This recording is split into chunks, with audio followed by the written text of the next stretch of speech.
안녕하세요 여러분.ตอนนี้ปุ้ยกับอยู่ที่ประตูไซ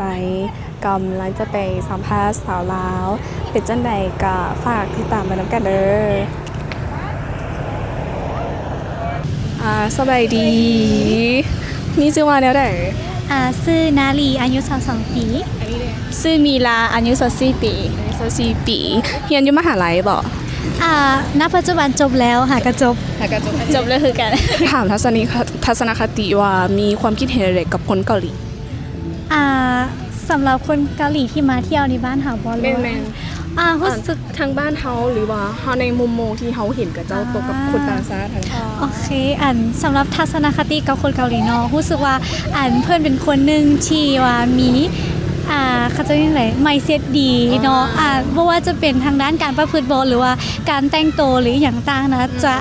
จากเฮาเบื้องนี้หนังก็ได้มันแบบสุภาพเรียบร้อยดูเนียบอีหยังต่างๆนะเมนอันนี้เองคือเห็นอะไรคิดว่าเขาจะเป็นคนแฟรนลี่ดีก็เคยพบเห็นอยู่เขาจะก็อารมณ์ดีแล้วข้อต่อไปที่ถามว่าเคยมีความคิดเกี่ยวกับแบบว่าเขาจะไปเรียนต่างประเทศบ่เคยมีความคิดอยู่อยากไปเรียนประเทศไหนตอนนี้กำลังเบิ่งประเทศญี่ปุ่นอยู่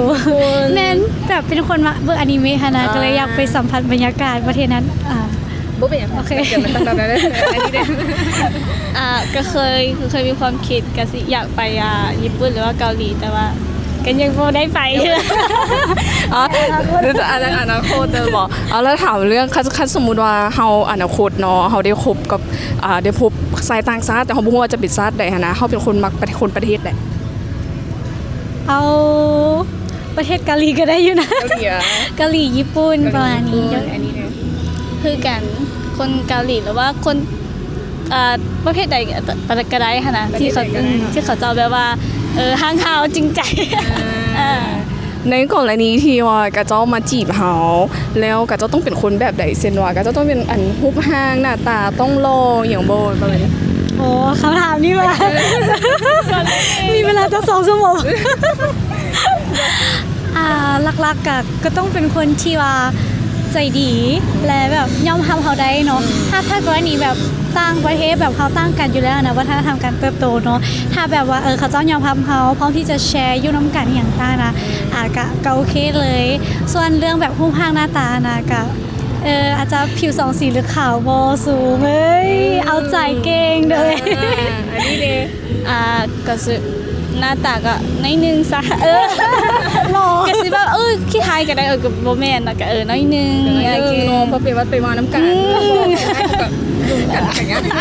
แม่นแต่ว่าแล้วก็หลักๆก็คือฮักเฮาใจเดียวเป็นคนที่แบบบ่มักแบบว่าคนหลายใจสินะเป็นคนดีเข้ากับครอบครัวได้เข้ากับเฮาได้อ่ะนะแล้วขอต่อไปที่ถามว่าคันสมมุติว่าก็จะมาจีบเฮาก็จะต้องมีเฮามักคนอายุส่ำใดณปัจจุบันเนาะทำมาคนที่อายุประมาณแบบ30แบบ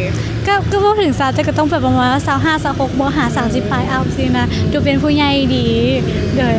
อันนี้แม่นมักคนที่อายุสูงกว่าประมาณเท่าใดประมาณอันนี้24แล้วเนาะประมาณ25หาประมาณ35นี่ได้อยู่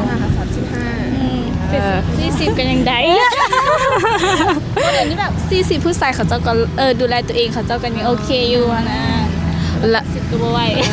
เฮาอันนี้ระหว่างบ่าวลาวกับบ่าวต่างประเทศเฮามักบ่าวใดก่อนคำถามนี้ตอบยากเลยถ้าแบบสมมติมีโอกาสเนาะบ่าวต่างประเทศมักเขาก็จะลองเว้ยโดยเปิดใจโดยแล้วอันนี้ดีเคยแบบว่าเคยคบบ้าลาวแล้วแบบเขาคิดตัวบ่จริงใจคันมีโอกาสแล้วก็อยากลองว่าต่างประเทศเคยแบบว่าเคยมีความคิดเกี่ยวกับการแต่งงานระหว่างประเทศแบบบ่ก็เคยมีแม่นเคยคิดแต่ว่าเฮาอาจจะคิดว่าอันบ่มันเป็นความคิดแบบเวลาเฮาเบิ่งหนังซีรีส์เฮาก็อยากมีแบบนั้นนะแต่อาจจะบ่แม่นความเป็นจริงแล้วเฮาก็เลยตัดพ้อไปโดยก็เคยแบบว่ากับแบบมีหมู่เนาะเขาจะที่แต่งงานกับต่างประเทศหั่นน่ะประเทศใดคะประเทศเกาหลีก็มีประเทศจีนก็มีแต่ว่า เกาหลีนี่น่าจะ2คน เจ้าของละ ญี่ปุ่นกะมีเออ ลาสิค่ะว่าในกรณีที่เขาไปออกเดทเนาะเขาต้องการดอกไม้ของขวัญอีเฮาโบจากกับเจ้าในกรณีที่แบบเป็นเดททำอีทของเขา คิดว่าถ้าเป็นดอกไม้กะโรแมนติกดีเด้อ ดอกไม้น่าจะดอกไม้ ดอกไม้คือกันเลยบอ แม่นรู้สึก แปลว่าคนในกรณีที่เขาได้ไปเดทไปเอียงแล้วเอียงหะนะแล้ววัฒนธรรมเอียงเขาแบบโบแบบโอเคมันบอกที่จะเห็นหูของกันเจ้า ถ้าเรื่องวัฒนธรรมที่จะแชร์กันนะเขาอาจจะแบบบ่ได้โฟกัสจุดนี้ แต่ถ้าแบบเป็นภาษานะแอบมีคิดอยู่ว่าเขาจะสื่อสารจังไหนก็จะเข้าใจว่าแม่สำหรับตัวนี้คิดว่าน่าจะแบบบ่ได้แม่นปัญหาหลักเลย คือการเรื่องวัฒนธรรมนี่จะสิบ่เป็นหยังเพราะว่าฮักกันเขาก็ต้องแบบปรับกันให้มันเข้าได้สินะ ฮักกันเขาก็ต้องจูนกันทั้งสองฝ่ายแมันบอเขาสิให้เขาฝ่ายเดียว100%มันก็มันก็ทำอีทมันก็ได้อยู่แมันบอแต่ว่าระยะยาวมันก็เห็นเขาบันทอนใจเสียจิตบางคนก็สุดท้ายก็ยากันย้อนก็มีได้แม่นอย่าว่าถ้าสมมุติเขาแต่งงานแล้วเขาจะส่งเงินไปให้ครอบครัวเขาบ่ คิดว่าน่าจะส่งนะแม่นเพราะว่าปัจจุบันถึงเขาสิอยู่ลาวหรือต่างประเทศเนาะเขาก็ต้องแบบพอเอาแบบเงินเดือนเข้ามาเขาก็ต้องแบ่งปันให้กับครอบครัวเพราะเพิ่นเป็นคนที่ซัพพอร์ตเฮามาตั้งแต่น้อยจนถึงตอนนี้นะคิดว่าเพราะว่าสิอยู่ประเทศใดเขาก็ส่งอยู่แล้วด้วย อันนี้ดี แม่น่าจะส่งเพราะว่าพ่อแม่เฮาเนาะก็คือเขาต้องได้ดูแลบุญคุณเพิ่นมีบุญคุณต่อเฮาหลายดีเขาก็ต้องได้ดูแลบ่ว่าจะเป็นครอบครัวเฮาหรือว่าทางไฟสายก็คือกันเนาะเขาก็ต้องดูแลกัน แต่ว่าเรื่องสิส่งทุกเดือนบอกก็ขึ้นกับเงื่อนไขของน้องสาวอะ แล้วแต่ความสามารถเขาบ่บ่ รวมกับผัวสามี แบบนี้เนี่ยนะคนต้องรู้กันพักเมย์ก่อนเลย แม่น มาฮอดดีกะขอเข้าใจหลายๆที่ให้สมาร์ทเด้อขอบ๊ายบายกองได้บ่บ๊ายบายเข้าใจเด้อเข้าใจสบายดีชื่อว่าหยัง ซื้อล่า อายุจักปี อายุ17 ปี อายุ17 ปี เลย เคยมีความคิดเนี่ยเกี่ยวกับแนวเด็กเกี่ยวกับคนต่างประเทศโดยเฉพาะคนเกาหลี ก็น่าสิหน้าตาดีเนาะหล่อเลยเด้ รูปร่างหน้าตาทัศนคติความสามารถเขาจะเห็นความสำคัญด้านใด ส่วนหลายน้องจะให้เขาเจ้าใส่ใจ ความใส่ใจต้องมีก็ระดับหนึงแบบบ่ต้องหล่อเกินไปแบบพอดีโดย เพียงแค่ว่าเข้าใจเฮาในทุกๆด้านก็ได้โดย แล้วก็จะถามว่าเคยมีความคิดเกี่ยวกับการแต่งงานระหว่างประเทศบ่ ได้แต่ว่าต้องเบิ่งก่อนว่าเขาสิเป็นคนจังใดอะนะโดยถ้าเขาแบบใส่ใจเฮาหรือว่าแบบเข้าใจเฮาในทุกๆเรื่องก็น่าจะได้แต่งได้โดย เขาถามเลยว่ามาคนประเทศไหน หลวงพ่อบางหล่อสุดโดย มักเบาหลวงพ่อบาง โดย คัดมักเบาลาวไปสิ โดยมักบ่าวลาวบ่าวหลวงพ่อบางหล่อ มักเบาลาวเบาหลวงพ่อบางต่อไปก็สิถามว่าถ้าเฮาได้แต่งงานแล้วเฮามีแผนจะส่งเงินไปให้ครอบครัวบ่ บางทีก็น่าจะส่งมันต้องถามทั้งสองฝ่ายนั้นก่อนว่าจะโอเคบ่กับการที่เฮาแบบจะส่งเงินเมื่อทางบ้านจังซั่นซี่น่ะโดยต้องถามทางฝ่ายนั้นก่อนโดยว่าเขาสิเห็นดีเสียให้เฮาฝากมือให้บ่หรือว่าจังไดโดยถ้าว่าฝ่ายชายว่าน่าจะบ่ได้หยังจังซั่นจังซี่ก็จะตัดสินใจเบิ่งอีกทีนึงโดย คือแบบถ้าสมมุติว่าไฟไซบ่บ่ได้เฮาก็ต้องจะคิดใหม่มันบ่คิดใหม่ แม่น เขาจะคิดเกี่ยวกับด้านใดความสัมพันธ์ใหม่บ่หรือว่าแบบ บางทีก็อาจจะเลิกถ้าบ่เลิกก็ต้องเคลียร์กันให้เว้าเรื่องนั้นให้มันแล้วหั่นน่ะว่าสิเอาจังได๋โดยประมาณนี้ ประมาณนี้เนาะแล้วในกรณีแบบนี้เฮาบ่ว่าจะเป็นอันแบบว่าไปครั้งทำอีที่เฮามาเจอกันเฮาไปเดทกันแล้ว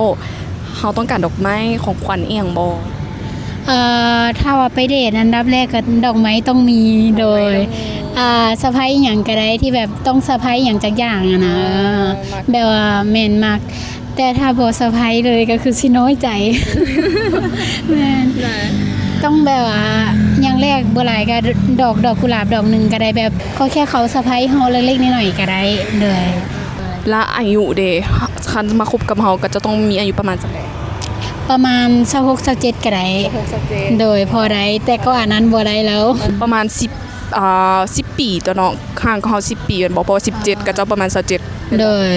ก็จะต้องบ่ไกลเฮา10ปีว่าสิ โดยบ่กายเฮา10 ปี อันเขาสิแต่งงานกันหั่นนะเฮาต้องการแบบคนที่กับเจ้าได้เงินเดือนประมาณเท่าใด รับน้องแบบผู้ชายถ้าเฮ็ดอาชีพหน้าใดก็ได้แบบเพียงแค่ว่าเขาฮักเฮาแบบเงินเดือนถ้ายังต่ำก็ประมาณหลักแสนหรือว่า2-3 หมื่นก็ได้ไป 2-3 มื้อ โดย 2-3 หมื่นกว่า 2-3 หมื่นบาทเด้อ โดย บ่จำกัดไปบ่ว่าสิเฮ็ดเวียกอีหยังหรือว่า บ่จำกัดหน้าใดก็ได้เพียงแค่ว่าเขาฮักเฮาแล้วก็เข้าใจเฮาในทุกๆเรื่องโดย บ่ เขาได้อันเรื่องเงินดอกเงินเดือนแบบอีหยังแบบนี้แบบว่าประมาณ 2-3 หมื่นก็ได้ พอเลี้ยงเฮาได้อย่างประมาณนี้โดย บ่ต้องรวยเลิศเลอก็ได้แมันบ่ขอแต่แบบว่านิสัยเข้ากันได้ฮักเฮาฮู้ใจกันและกันเนี่ยประมาณนี้แบบว่าสำคัญสุดพื้นฐาน สำคัญสุดก็คือพื้นฐานต้องเข้าใจเฮาแล้วก็เข้าใจเฮาแล้วก็คิดนัก เข้าใจเฮาฮักเฮาครอบครัวเฮา แมนแล้วก็เป็นคนที่บ่ค่อยฟีลลิ่งปานไหน แบบว่าโบต้องเป็นคนอารมณ์ร้ายแมันบ่ โดยเป็นคนที่แบบบ่ให้เว้าหลายกว่าเฮาอะนะแบบว่าให้เป็นคนที่แบบเงียบๆหน่อยหนึงมักประมาณนี้เด้อบ างฮอดนี้ก็ขอขอบใจกับน้องหลายๆเด้อขอขอบใจเด้อขอบ๊ายบายก่อนได้บ่บ๊ายบายก่อน บ๊ายบาย